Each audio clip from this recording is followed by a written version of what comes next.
بسم الله الرحمن الرحيم، والصلاة والسلام على أشرف المرسلين سيدنا محمد وعلى آله وأصحابه أجمعين. أنا النهاردة جايبة لكم حاجة هدية، عجينة فخمة. شايفين؟ بتدوب دوبان، والله بتتباع بره بأرقام لا تتخيلوا هي غالية قد إيه. دي فطاير بالجبنة، طريقتها مفيش أسهل من كده.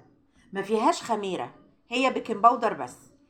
المكونات كلها قدامنا اهي: نص كوباية من الزيت، 150 جرام زبدة حلويات، بيضتين وشايلة صفار منهم بس على جنب، معلقة بيكنج باودر صغيرة، معلقة ملح صغيرة، معلقة سكر كبيرة، 5 كوبايات دقيق منخولين، وكوباية زبادي. أقول المقادير تاني: نص كوباية من الزيت، كوباية زبادي، 150 جرام زبدة حلويات، بيضتين إلا صفار، معلقة بيكنج باودر صغيرة، معلقة ملح صغيرة، معلقة سكر كبيرة، 5 كوبايات من الدقيق، وفي صفار أنا شايلاه على جنب عشان أدهن الوش بيه. الزبدة دي بدرجة حرارة الغرفة، يعني تكون مش خارجة من التلاجة. والبيض كمان والزبادي كله بدرجة حرارة الغرفة.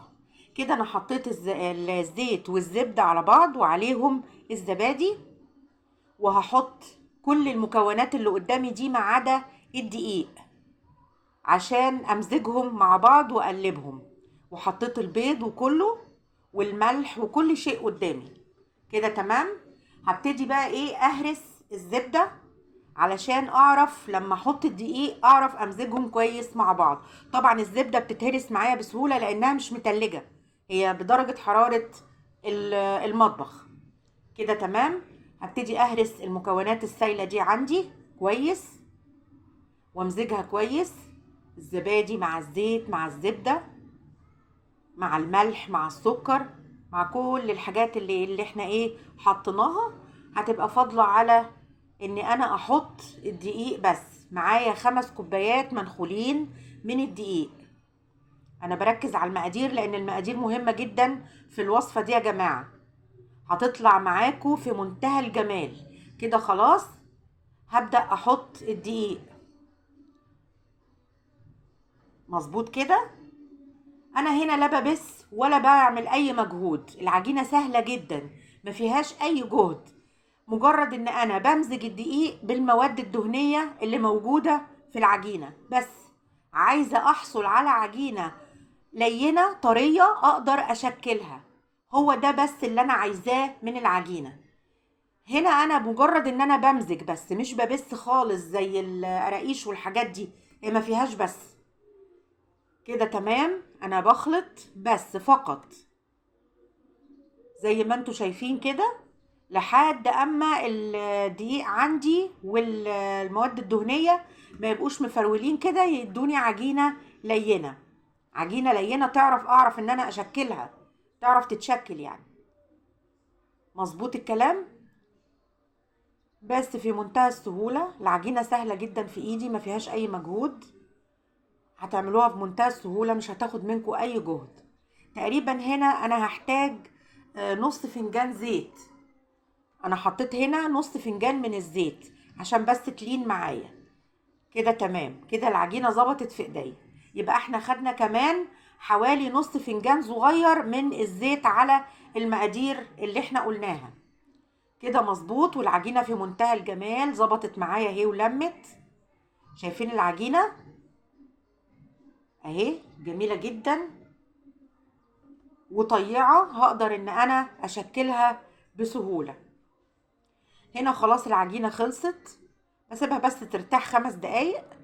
ومعايا هنا جبنة ونص كوباية من ورق البقدونس. الأول هفرد العجينة. العجينة دي ما تطراش عن كده، لأنها لو طريت مش هتعرفوا تشكلوها ولا تاخدوا الفطاير تحشوها، فهي سمكها كده بالظبط.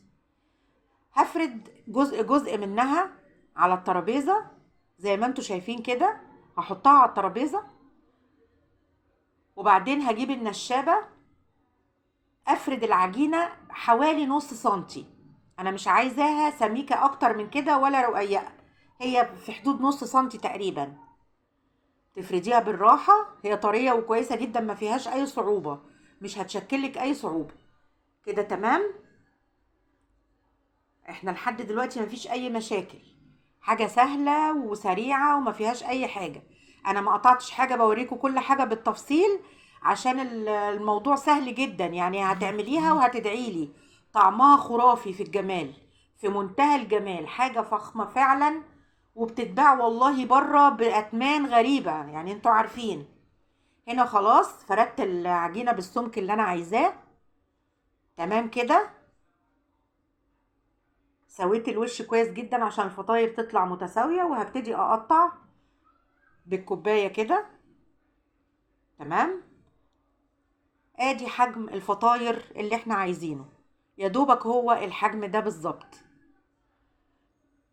بالنسبة بقى للزيادات اللي هتخرج من العجينة، انا هاخدها واحطها على العجينة تتعجن تاني، وابتدي اشكل برضو من اول وجديد. ادي الفطاير قدامي اهي، وادي شايفين السمك. السمك اهو واضح جدا قدامكم، السمك ده اللي انا عايزاه. هخلط بقى الجبنه مع البقدونس. طعمهم بيبقى رائع جوه الفطاير، بيديها طعم رائع. البقدونس كمان بيعمل هنا تكه في منتهى الجمال في الطعم. كده تمام. هبتدي بقى ايه، اقلب البقدونس على الجبنه كويس. والفطاير اهي متقطعه وجاهزه على الحشو. هاخد واحده واحده احشيها بالجبنه، واقفلها بالراحه لان العجينه حساسه شويه. بقفلها بالراحه خالص زي ما انتوا شايفين، وبتديني الشكل ده. وببتدي احطها في الصينيه. الصينيه مش مدهونه حاجه، هي العجينه فيها دهون كافيه، مش دهنه الصواني حاجه. هعمل واحده تانية معاكم عشان تشوفوا الطريقه مظبوط كده. ايوه، قفلتها. كده تمام. كده تمام اهي بالشكل اللي احنا شايفينه دوت قدامنا. كده تمام. هخلص بقى الكمية وارجع لكم تاني. هخلص كمية الفطاير وارجع لكم تاني. وادي واحدة كمان اهي. بأكد على الطريقة مظبوط.